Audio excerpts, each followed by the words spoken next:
Չմոռանալ մեկ մարդուն, այն մարտահրավերը, որը հաճախ մոռացվում է պետական գեղեցիկ շենքերում, ու դա լուրջ խնդիր է, որը սովորաբար կուտակային է հետևանքներ թողնում։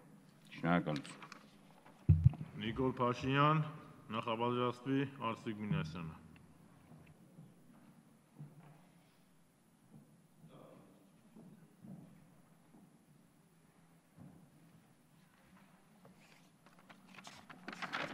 Տիկնակ և պարոնայք, սեպտեմբերի 25-ի նիստում կառավարությունը Լիսկա մականունով հայտնի Սուրիկ Խաչատրյանին կրկին նշանակեց Սյունիքի մարզպետ։ Խաչատրյանը մարզպետի պաշտոնից ազատվել էր նախորդ տարվա հունիսի 2-ին իր տան մոտ տեղի ունեցած արյունալի իրադարձություններից հետո, երբ սպանվեց Ավետիք Բուդաղյանը։ Սուրիկ Խաչատրյանն այսուհանդերձ քրեական պատասխանատվության չենթարկվեց, որովհետև նախաքննության մարմինը այն ժամանակ զինդատախազ, ներկայումս Հայաստանի գլխավոր դատախազ Գևորգ Կոստանյանի գլխավորության, քննության հիմքում դրեց այն վարկածը, թե արյունոտ իրադարձությունների ողջ ընթացքում Սուրիկ Խաչատրյանը տանը քնած է եղել։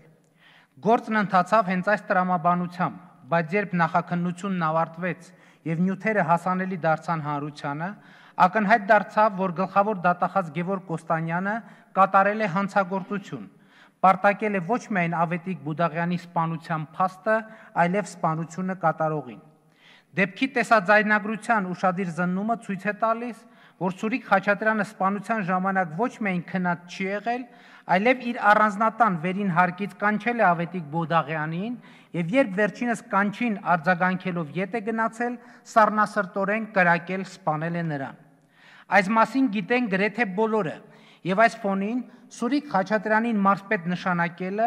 ոչ այլ ինչ է, քան բացահայտ արհամարհանք Հայաստանի պետականության, նրա սահմանադրության եւ իրավակարգի նկատմամբ։ Իսկ նորանշանակ մարզպետի հյուսիսկորեական ոճով բեմադրված դիմավորման արարողությունը Սյունիքի սահմանագլխին աղճատում է ազատասեր հայ ժողովրդի կերպարը, վիրավորում նրա պատիվն ու արժանապատվությունը, որովհետև մեր ժողովրդին ի ցույց է դնում անպատիվ լույսի ներքո։ Բայց մենք գիտենք, Հայաստանը գիտի, որ Սյունիքի ժողովուրդը հպարտ է եւ արժանապատիվ, պարզապես պատանդ է պահվում հանցավոր մի խմբավորման ձեռքում։ Հարկ եմ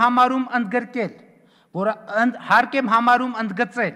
որ այդ խմբավորման բեմադրած ամոթալի տեսարանները չեն փոխել, չեն փոխում ու չեն փոխելու մեր սերն ու ակնածանքը Սյունիքի հերոս ժողովրդի նկատմամբ։ Եվ ուրեմն, որպես Հայաստանի Հանրապետության քաղաքացի, որպես ազգային ժողովի падգամավոր, որպես քաղաքացիական պայմանագիր միավորման կառավարման խորհրդի անդամ եւ որպես նախկին քաղբանտարկյալ, սույն հայտարարությամբ ցանկանում եմ զորակցություն հայտնել եւ գոտեպնդման խոսքեր հղել Սյունիքի ազատասեր, բայց գերեվարված ժողովրդին։ Չհուսալսքվեք եւ չհուսահատվեք։ Մենք միասին Հայաստանն ազատագրելու ենք լիսկայական բանդաներից եւ մեր երեխաներն ապրելու են ազատ եւ երջանիկ Հայաստանում։ Շնորհակալություն։ Արսիկ Մինասյան, նախապատրաստվի Հեղինե Բիշայանը։ Ես կարծում եմ պետք է մի քիչ